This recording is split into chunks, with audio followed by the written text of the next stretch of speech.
What's up, social media family? It's Chris, your favorite host. Well, today I'm your favorite host. No rhyme or reason to when I do these things. I just meet interesting people that got great things to share, and we share them in a little thing I call Conversations with Chris. So welcome to having a peek into my conversation. And my conversation today, this is a fun one because most real estate businesses run on caffeine and chaos, but Kara runs hers like a hospital. She's literally a doctor of pharmacy turned realtor and co-founder of Cloud Realty. They've got a special thing going on, which means while the rest of us are winging follow-up, she's got systems, protocols, checklists for everything.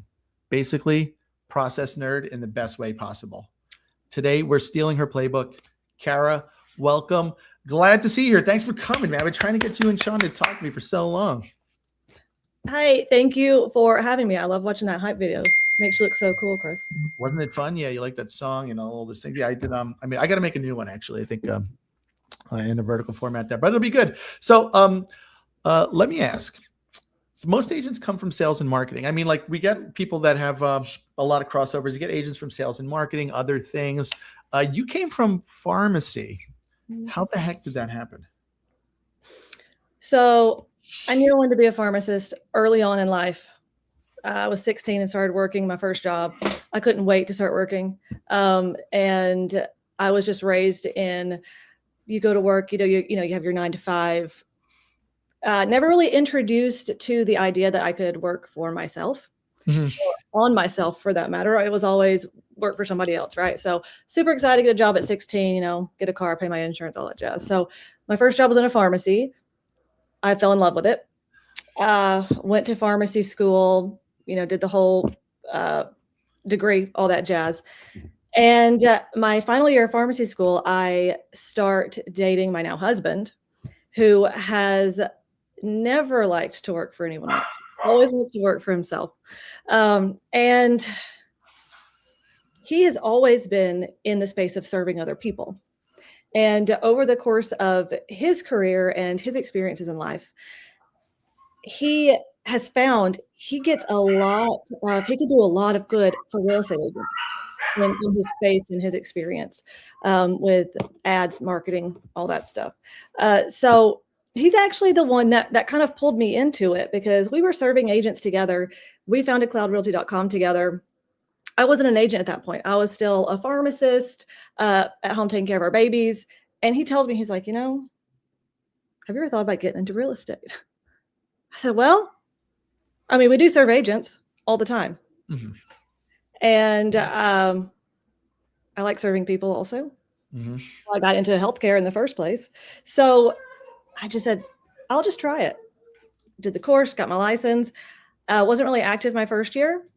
And it's almost like the floodgates kind of started. Like I started posting on social media, and of course it was friends that used me first. And they were so gracious and wonderful and allowed me to make all the mistakes. And I learned the powerful tool of a great mentor in those times.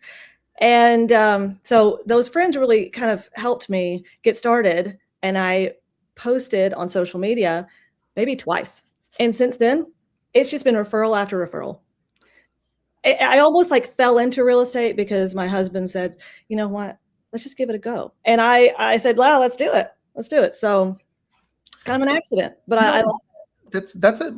It's a happy accident, as Bob Ross would say. But you see this a lot where people you created a better mousetrap, so we'll talk about what Cloud Realty is, but helping agents generate leads. And kind of from your guys' perspective, it's like, why wouldn't you want to get your license? And I love how you're saying, I just always was, you grew up in the world in our society where it's just go get an education, get a degree in something, find yourself a good job, do your 20, 30, 40 years, have your pension, all that security, all that stuff. And you kind of, here you are, Dr. Kara, your degree in pharmacy, then all of a sudden you're like, entrepreneur husband says, hey man, why don't you try to get into business for yourself? And now you're loving it. And you're still, by the way, Kara's coming off a 14-hour pharmacy shift yesterday. So she's talk about grind and hustle. And that enables you to service you do have some real estate sales clients, like people that are looking to purchase homes and sell homes and invest in real estate. Four active buyers right now.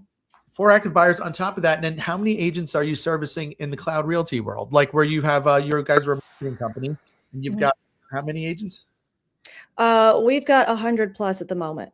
Yeah. So around the country. So, I mean, so, In and Canada also, yeah. did you hear that she's got a couple of kids too? So let me ask you that. I mean, look, coming in contact with a lot of agents, being in this business, what did pharmacy train into you that the average agent just doesn't have that you're seeing now? I mean, you've got a great vantage point for that. So in pharmacy, everything is a process. And as much as we like to, as humans, hate on corporations, um, there's a reason there are SOPs for everything. And being in a medical field where attention to detail is paramount, it could mean life or death. It really can also mean life or death in a relationship. Okay. Between your agent, your buyer, your agent, your seller. Mm.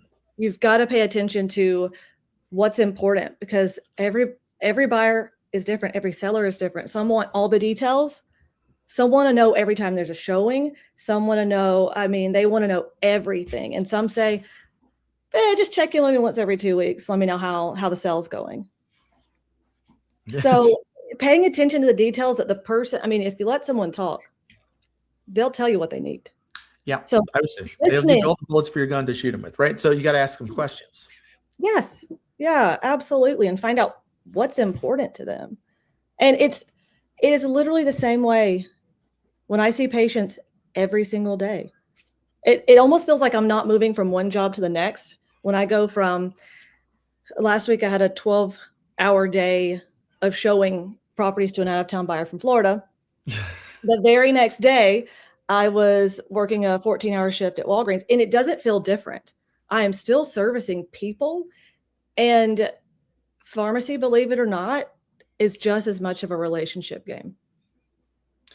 I believe it. And it's interesting because I think people choose what they want to do with their life or their careers based on the mechanics of it, or the tasks around it, right? Instead of really focusing on what am I looking to accomplish in the world? What kind of value am I looking to add to society and people? What am I hoping to, what kind of change am I hoping to make in the world, right? And I think you're right. You've made that correlation between, hey, I'm helping people in the world of pharmacy, and it has to do with needs analysis and listening to people, and you're solving a problem or giving them a good feeling. And it's the same thing with real estate sales, right? Same thing.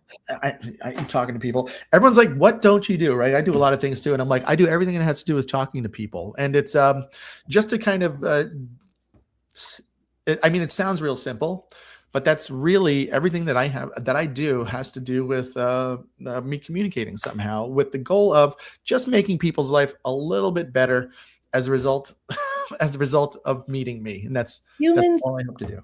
We're born to be in community with people. Yeah. We are not born for this isolation. And in 2026, we are more connected and more isolated than ever before. It's the most interesting dichotomy. It is. We are so connected with every platform ever, but we still get stuck watching other people's highlight reels and comparing ourselves to the best thing that happened to this person that we knew from high school that we didn't even like, right? That the best thing that happened to them last month, the whole photo dump no one asked for that you see on social media. Yeah. And what's interesting is you're watching their best pieces while you're in between tasks, while you're doing the mundane things, while you're going from mopping the floor, you got to sit down for a minute because, the kitchen's big, kind of broke a sweat a little bit, which is embarrassing to admit now that I sweat a little bit when I'm up. But you are in the middle of these mundane tasks that seem so menial, and you're already like, my life is so not glamorous, and you take that break and you see their best. It's like, it creates this huge separation, this huge distance. Yeah. And it's just not life. Mm. It's not. Well, it's funny because you'll see people like, hey, look at us on a yacht in Cancun, but they're not posting the video of you when you got bad nachos and you were on a toilet for a couple of days, which that happened too.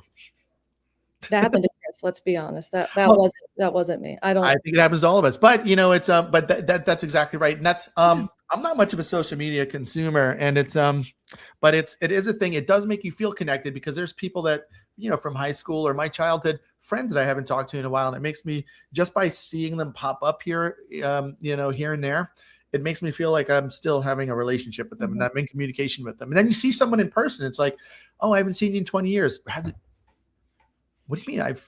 Didn't your kids start kindergarten last week? Oh yeah, that's right. I wish you happy birthday last month. And then a couple of, so that's what happens. But, I mean, that's a great observation.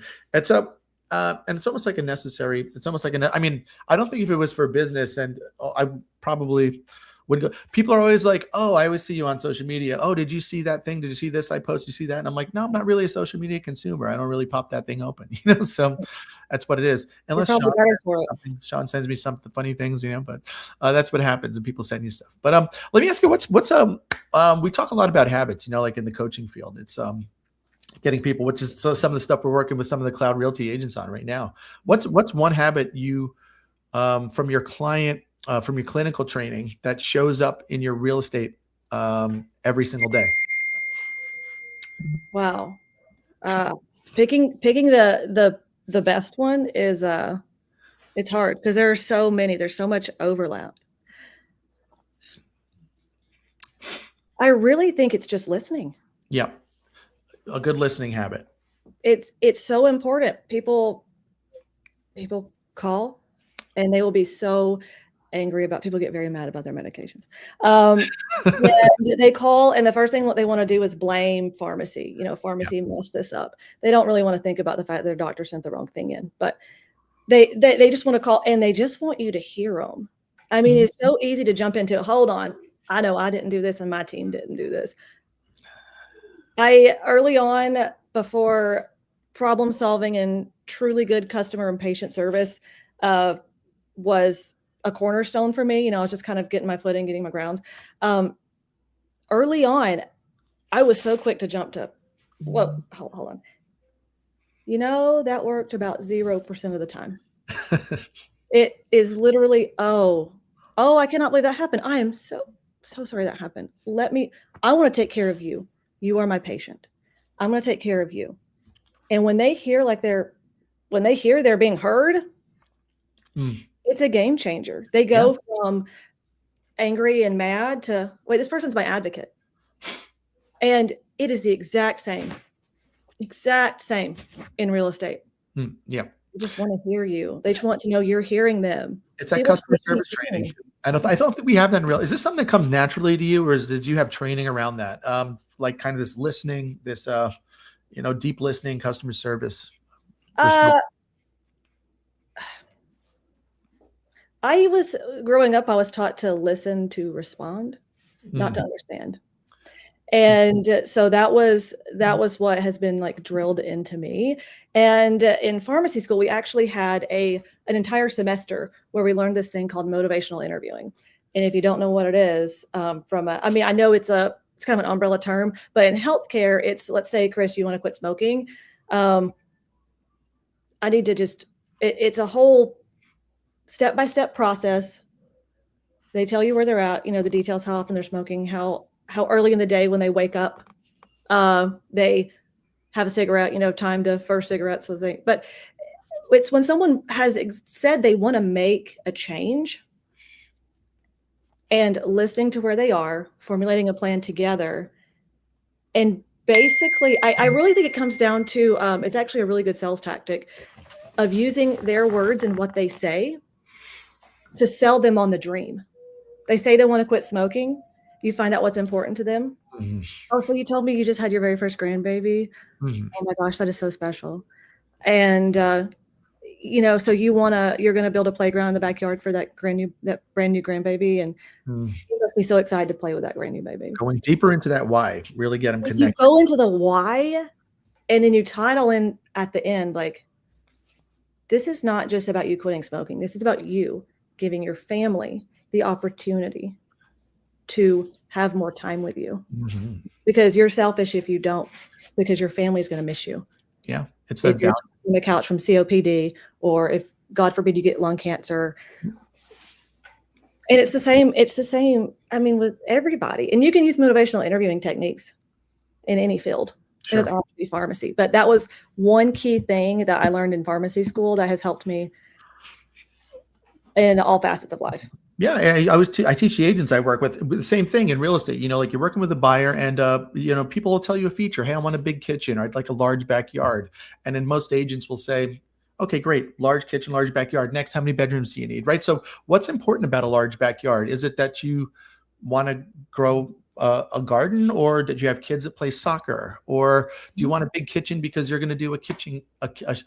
You entertain a lot of people, or are you going to shoot a cooking show there? So finding out.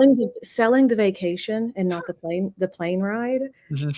It's such a good example of that. My out of town Florida buyers, I went and did a virtual tour 2 days ago for them because they're back in Florida, and they have a daughter who has pretty severe autism. And one of the mom's huge goals in life is to open up a storefront that helps people like her daughter, teaches skills for people who might have varying levels of intellectual ability. And the mom also likes to bake sourdough, and she wants to make goats, and she wants to do the whole homestead thing. So I used AI. The house that they looked at virtually, they love it. They're actually coming up to see it next week. They're making a trip for it. So fingers crossed it's the one. I used ChatGPT to take that house, and I had it create in front of the house at the road a farm stand with fresh eggs, sourdough, and I even put the daughter's name over it. I put Kaylee's farm stand to show them this is the dream you want. I'm here supporting you for that dream. This is where this can come into play. So it's motivational interviewing meets real estate. You're not stopping smoking. You want to open up a storefront. It meets artificial intelligence. I just want to point out what in a world where AI is all the buzz, and it's kind of dehumanizing a lot of things. What a great example of using AI to deliver something that's hugely humanizing to the real estate buying process. So kudos to you there. But let me ask you about some. I know you're a big systems person, and pharmacies, protocols, checklists, and zero mistakes, right? So where did you realize real estate was way too loose and needed some structure? When I realized it moved at the speed of Kara. Okay. It was, my brain is in 500 different places. I don't know if you can hear my 4 and 2 word right now.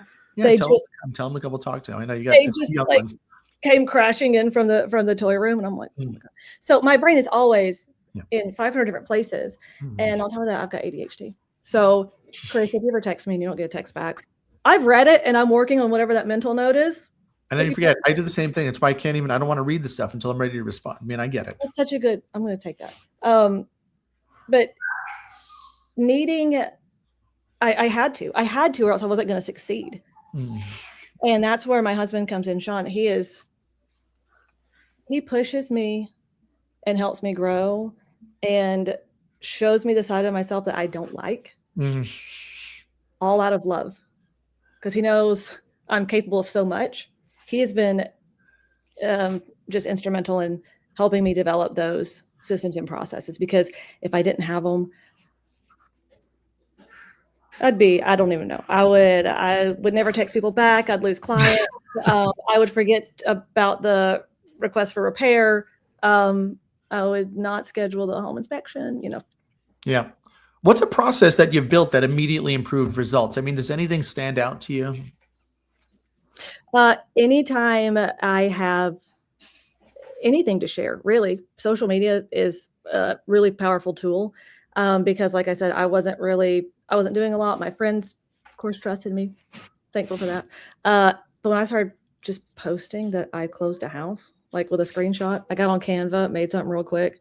When I started posting that, people started interacting and noticing, and people that, the woman who are Sean and I's wedding organizer or coordinator, day of coordinator, literally sent me a message and said, can you help me getting an appraisal for my mom's house? And of course, that was a huge open for, I was like, oh, why is she on the appraisal? What's she doing? What's going on? And so just posting, like sitting down at the end of the day, even if it's like nothing really to post about, a screenshot from my Google Maps from the day I did 12 hours of showings. We drove 300 miles. Just a screenshot of that, showcasing, hey, I work hard for you. That's right. And just sitting down, it literally takes like 5 seconds. Ask ChatGPT to tell it about your day, what you've done for real estate, and say, hey, make a short, concise social media post for me. Yeah. Okay. It doesn't have to take a lot of time. I think people overcomplicate things, and for sure. We're just human at the end of the day, man. We're all human. We're all just grown kids. I figured out we're all just big kids. Yeah. I wish somebody would have told me that I wasn't going to grow up. I was just going to get older, because that's really what it is. I mean, I'm 45 years old, and it's like, by the time I turn 30, like I know you're right there, right? You just turned 30. How old are you now? 32? Yeah. So it was like, but by the time I turned 30, people were like, I guess that's just the way he's going to be, because everyone told me I was going to grow up someday. Never happened. But that's awesome. I think the discipline that you bring from the pharmacy world. And it's funny that you say, hey man, I've got ADHD here. But you're able to apply this discipline and follow these systems and procedures in your real estate business. Let's talk about Cloud Realty. There's lead generation companies everywhere, marketing companies everywhere. I've been in this game for a long time. Over 20 years. And it's very rarely do you find one that's kind of worth their weight in gold or worth their salt, right? So what's your actual edge at Cloud Realty? And Sean has shared this with me, that secret sauce and everything, but from your perspective, what's your actual edge there at Cloud Realty? We hold people accountable. It is so easy, places like Op City, they call you if you don't answer. Next, they don't really care about your success. So we hold people accountable. Yeah. We support our agents on a daily basis. We coach. We watch game tape with our agents when we do our live call transfer reviews. We do check-in calls. Like, we care. Mm-hmm. So I was like, aw. Hey, kiddo, there he is. Hey, Benji, what's going on, buddy? Don't be sad. It's hard to be too. So it's what's up, buddy? Remember, man? I know. And you guys are pay on production, right? That's why, because you're like partnering with people where it's if the agent doesn't succeed, you guys aren't in business. Yeah, so we've got skin in the game. That's particularly a big deal. So is Cloud a marketing company or an operations company, would you say? Anybody can be in marketing. Anybody can run a Facebook ad. We're operations. Okay. Because people get leads all the time. People run Facebook ads all the time, Google ads all the time. But they still don't convert. Yeah. That's the problem. So we instill the back end. Yeah, that's awesome. Yeah, for sure. It's where do you think most agents are wasting money on leads right now? Where do I think they're wasting the money? Yeah. They're not doing anything with them. They're getting them in, and as soon as they get this lead in, I'm sorry, I'm having to be mobile. This kid needs something. So as soon as that lead comes in, they're like, oh, they can only afford $2,000 a month. And they automatically discount them and cut them off. It's like, well, hold on, let's connect them to a lender because we don't know what they need. They don't know what they need. Newsflash, one of the first properties Sean and I bought, we thought we were approved for a certain amount, found out we were approved for 2.5 times more than that. Wow. Because we're not lenders. We're not the pro in that, people are losing money because they're discounting people, and actually giving everyone a fair shot at home ownership increases conversion rate. So keep an open mind. You're not a lender. There's a reason you're not a lender. Let the experts do the expert conversations. Yeah, have the conversation. It's I think you said something too, like they discount them too quickly. It's a lot of agents. It seems like they're wasting money. Like they're paying ad spend. They're doing what they can to get the leads, and then if it's not instantaneous, it's like the microwave generation. They're looking for like the right now deal, and it seems like they've got terrible follow-up systems, and that's where they're losing a lot of money at the back end. I know Sean was sharing with me that sometimes your team, your customer service team, is calling people that are in their CRMs, and they had bought or sold with other agents. Meanwhile, the agent missed the opportunity. You're like, oh, they're not serious, they're not ready, and the deal came and passed. Exactly. It is a relationship game through and through. And agents are oftentimes, if you hear agents complaining about, oh, the leads suck, it's like, do the leads suck, or did they not connect with you? Which is fine. Not everyone's going to connect with every agent. We're not meant to. We'd all be way too busy if we were supposed to connect with every single person, right? But when this person, the chances are, I mean, buying and selling real estate is one of the biggest financial decisions most Americans are going to make. And you're expecting someone to be on a phone call with you for 3 minutes and say, you know what, this is it. This is the one. I'm going to use this person to help me sell this $250,000 property, or help me buy a bigger house for for $500,000. It's like relationship. Yeah. They need to know the value you bring. They need to know that you support them, and you're going to help them get to their goal because you care and not because you have commission breath. Yeah, right. So you approached it from the onset as a long game. Just like, you jumped in and you said, this is going to be, I'm going to develop these relationships, and it's not going to be kind of a microwave instantaneous transaction. That's exactly right. It's not a fast turn. I mean, yeah, sure, you get some of those, but that's not as common, right? Yeah, well, yeah. Look, I always say sometimes you're going to get the right now people. I mean, in my first year, the first buyer I ever started working with, I didn't end up selling him a house till my second year in the business. Meanwhile, that first year, I did get a sign call, showed up, and people bought that house right then and there from. And they had been looking for months, and it just happened to be the stars happened to be in alignment. So you never know, but you got to stay in the action. It does happen, and being able to connect well with people and read people well is what's a skill you have for certain, Chris. And like I said, not everyone's going to connect. That person probably had interacted with agents prior to you. They just didn't really vibe with. That's fine. It's okay. But and it was the right house, people, and they're genuine, Yeah. Like, we vibed immediately. Yeah. Yeah. I teach a lot of things. One of the classes I have is get niche or die trying, which is really making your world big by niching down and saying, who am I? How am I showing up? Who am I meant to work with in the world? And finding those people. And real estate is such a thing. Like, everyone's going to need it at some point in their life. And I remember I hired an agent one time, and he came from an industry where he sold stone, construction stone to contractors. So think about how small his market is. It's just contractors, just these types of stone. So he got into real estate, and he was like, Chris, this is amazing. How many houses are on every block in Queens County? He's like, the world is so big. The opportunity for real estate is so huge. Yes. And some people think about it that way, but then how many realtors do you meet that's like, oh, there's too much competition. There's so many realtors out there. Well, let me tell you, you're not meant to work with everyone, and everyone's not meant to work with you. So, and that's really okay.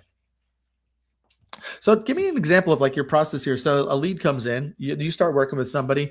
What's it look like for a buyer or seller lead that comes in, just enters Kara's world, up until the point where you close a transaction, and after that sale? What's that look like? Well, if at all possible, I get that phone call from the person, and I don't really start out asking, sure, it's like, so you got a house to sell, or you want to buy? I ask them to tell me about themselves. Yeah. Like, sure, the house is the end game, but the relationship is what's going to bring it to fruition. If there's no relationship, they don't want to work with you. So tell me about yourself. So tell me about your family. Tell me, you need 4 bedrooms. You've got 2 kids. You want 4 bedrooms. Are you wanting like a home office in that other bedroom, or you want to have another baby? Yeah, some lifestyle considerations. Yeah. And, people sometimes say I get a little bit too personal. So sue me. I get a little too personal sometimes. And I want to work with the people that also get too personal, because I end up with such good friends out of transactions. Like, everyone's been a referral. If it's not someone personally in my sphere, it's been a referral. And so these out-of-town buyers, they were referred to me from my best friend's husband, who he hasn't spoken to or seen in person for 6 years. They went through boot camp together, and they served together, and they kind of kept they were such good friends. Once you have that kind of a bond, it never goes away. And they're moving up to Huntsville because his job's moving him up here to Redstone Arsenal. And immediately he's like, "Oh, you've got to work with Kara." And so when they came up a few weeks ago, last week, 2 weeks ago, we hit it off because we had been communicating. Me and him, me and the wife and the husband, we have been talking. I mean, we are like friends. Like their kids came up with, two of their kids came up with them. I mean, we had lunch together. Of course, I had to take them to like a fabulous local lunch spot that they would never forget, because food is very important to people, very important for connection, at least here in the South. But you just talk about them. People love to talk about themselves. Well, you get high behavior, they'll tell you. And otherwise, sometimes you do have to ask questions to draw it out, right? But people do love to talk about themselves. That's why this stuff works. Hey, are you putting Benji in bed? Sorry, I had to get my charger here. Hey, listen, man, there's no rules here. This is fun. This is how spontaneous we do these things. And this was literally like, "Hey, Doc, you want to go live?" And you're like, "Oh, when?" And I'm like, "Well, I got some time now." And we're like, "Let's do it." We put it together, and it's a lot of fun. Right? For everyone.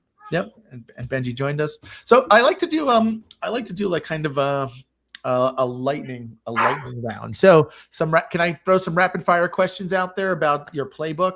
Yes. All right. So first, one tool you can't live without. My CRM. One workflow you'd never skip. Oh, that's hard.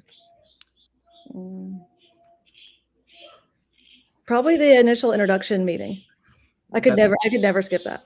That sequence, right? Which, I mean, I guess you can't. I guess whatever the first one is your introduction. You absolutely can. I mean, you're seeing it happen, right? Well, what about one mistake you see agents repeat constantly? Overpricing properties and then complaining when it hasn't sold. And then you try to tell them, "Hey, out of a place of love, I'm telling you this hasn't sold because it's too expensive." "Oh, that can't be it." I'm like, everything will sell at the right price.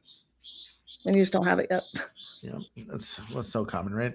One thing you'd fix first if you took over a struggling team. What I would fix first? One thing you'd fix first if you took over a struggling team.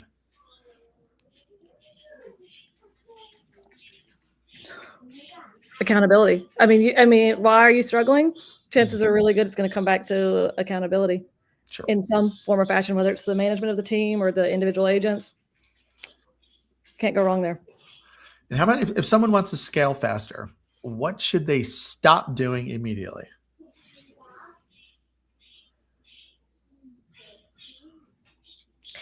Gosh, Chris, these are such good questions because there's fun stuff. Yeah, and that's why I don't tell you what this depends on. There are so many things. If someone wanted to scale faster, stop caring what other people think, man. Stop caring about what people think. Get your truck wrapped if you want to. Like, I've seen so many agents say things like, "Oh, I don't want people to think this about me," or, "Oh, I don't want to be like this big agent because then he'd got billboards everywhere." And it's like, okay. Yeah. You want to do more? You want to scale? Do more. Be more. Be bigger. Yeah. Stop caring about what other people think about you. Yeah. Put yourself out there. That is very much a thing. I think a common thread too. You see people that are successful. And we talk about this book a lot. Sean and I talk about this book. Hypomanic Edge. Yes. Yeah. In reading that book, I'm like, oh, that's why I don't care about things. Like, I'm a little bit, I'm not right in the head. And that's why I'm okay with doing these things. My sister, you said you like my shirt. You like my shirts. My sister teases me. It's funny. And she's like, "When are you going to be an adult man?" And I'm like, "Well, I am. I'm just not the version that you're expecting." Yeah. And then I told you, this is an adult man anyway. Artists make these shirts, right? And artist makes these art, and the artist gets a royalty when I buy clothes from this company. And it's that's a real man, isn't it? Well, supporting people. But that's why I love you say, like, stop caring what people think. It's like, how are you defining? Who's defining these things? You redefined your whole life. Coming from a place where it's like, hey, go get a degree in something good, get a good job. Work for a good company. Work for the Um, man. yeah, that was. Pay your taxes. One day I was in college one day, and I leaned over to my friend Dave. I said, "Hey, bud, why are we here again?" And he's like, "So we can get a degree, And I was like, "Well, why do we need a degree?" He's like, "So we can get a good job." And I said, "What if I don't want a good job?" He's like, "Hey, man, I don't know what to tell you. Go for business or something." And I'm like, "What would I do there? What if I want to own a college? What classes do I have to take if I want to own a college? Because I'm writing a lot of checks to this place." And he's like, "Hey, man, I don't know what to tell you." And I said, "Well, what are you majoring?" And he said, "Investment banking." And I said, what's attracting you to investment banking? He's like, Chris, no matter what you're going to do, it's going to suck. So you might as well make a lot of money doing it. And I think that was pretty close to, and I didn't finish college, and that was one of the pivotal moments in me saying, this isn't for me. And as would have it, I stopped going to class. If I didn't like a class, I just didn't go. If I liked a class, I went. And then I started learning some stuff. I started taking classes, popping into friends' classes and things. I'm like, oh, that sounds interesting, And I wasn't even registered for the class, and that was pretty cool. So then I got put in academic probation for a semester, moved out of the dorms, and we had to get an apartment. And a real estate agent, I handed him $3,000 in Astoria. He showed me 2 places in one building and got us an apartment. And I said, man, that guy was super cheesy. I got more talent in my little finger. I wanted to be a real estate investor. And I thought, man, look at my real estate license. It was 40 hours at the time until I figure out what I want to be when I grow up. And the rest was history, right? Then I discovered all the things like you did. Wow, I'm really helping people. I wanted to be a school teacher. I wanted to do all these things where I could help people.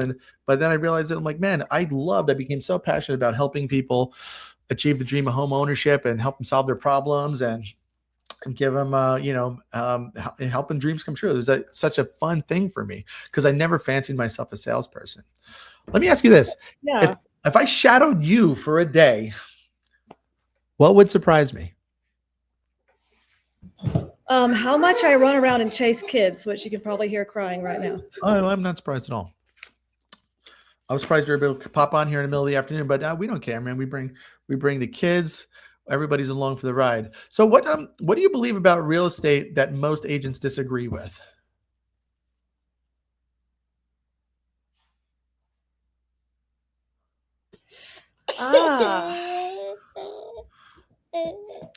That you can't do it all. Oh, Ben. Yeah, he is. I think he fell. He fell. What? Ooh, I was watching when we were together. We were having breakfast over there when I was in Huntsville, man. He was running around. He was like, on one foot, and I'm like, he doesn't fall over, man. You're like, oh yeah, he does. Oh yeah, he does. Thankfully, this is on carpet though, so we're good. Gosh, that is so hard. I think most agents would agree that not all agents are created equal because there are some out there that are like, yeah. Oh my goodness, that was a journey on that transaction. You've got great questions, Chris. Oh, that's what I do. My whole entire day, every day, my life is just asking people questions every day. It doesn't matter if it's a coaching call. It doesn't matter if I'm training people. It's this is just what I do. But I'm super curious, right? Gosh, I'm going to think on that for a second. Oh man. Well, okay, I have a very strict process for when it comes to how I list a property, and most of them don't agree with that. They think I'm doing too much. Yeah, and so regardless of what the price tag is on it, right? Yeah, every home gets the same attention, regardless of the property price, and regardless of what my paycheck's going to look like at the end of the day. I love that. That's a great thing. Deserves to have that kind of attention. That's a great thing, and I think that is huge. I ran into the same thing. Why are you doing a full video tour on this studio co-op in Jamaica Estates? And they're only asking $89,000 for the property. And it's, I do the same thing for everybody. Otherwise, I'm not going to take it. Right. Exactly. And if people, this is going to also probably be unpopular. If people disagree if a seller disagrees on how to do how to take it on, I'm not taking on the property. I'm not. It's going to be a headache. If you do not agree with my, sorry if you hear my phone ringing. If you do not agree with the process, we cannot work together. We cannot be partners in this. And stick to that, have standards. Having standards is so important. I think that's a thing a lot of people drop. Can I ask you one more question? Yes, absolutely. All right. What's one move someone listening can make this week to level up? Answer your phone. You started my training. I was talking about, people, you get that, the picture, that agent on the telephone. I'm available 24/7. That's the one that never picks up their phone, right? So answer your phone or call your leads. I like, at Cloud Realty, all your staff there, everyone's got shirts. What do those shirts say? Call your damn leads. It is so simple. It is so simple, yet few people get it right. But is there anything I'm not asking you that you want to share with people that might pop into this and see it? You really don't have to do anything in the way that it's been done before. If you want to work do real estate in a different way, just because some big real estate company does it one way doesn't mean you have to do it. There is a big company up here in Huntsville that was started by an engineer turned realtor. And he used what he knew in engineering to create an assembly line-like process. And people, of course, everybody's going to have something to say about everything. But the way he developed his internal teams and internal operations were all revolving around his engineering background. So it is like an A to Z process. He has special teams that take care of the requests for repairs, take care of the inspections. A to Z, it's covered. So do it different. Who cares? This is basically like a creative license to help people, as long as you dot your I's and cross your T's how you need to compliantly.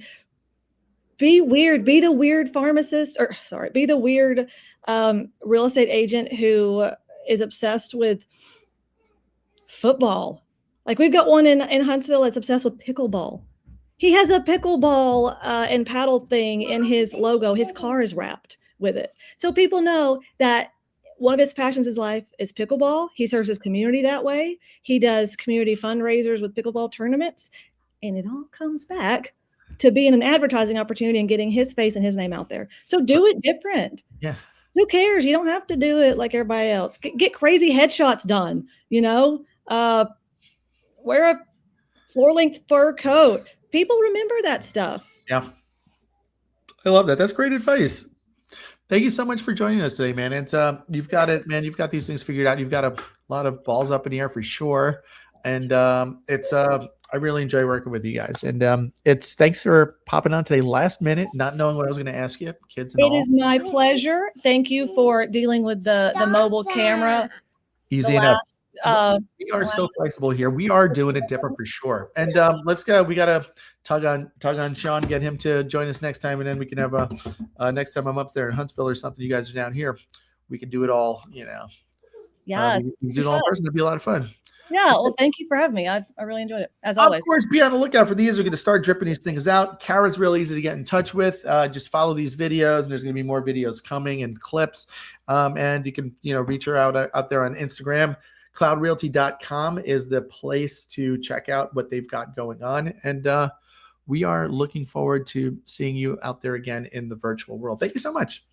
Thanks, Chris. See you later. Bye, everybody.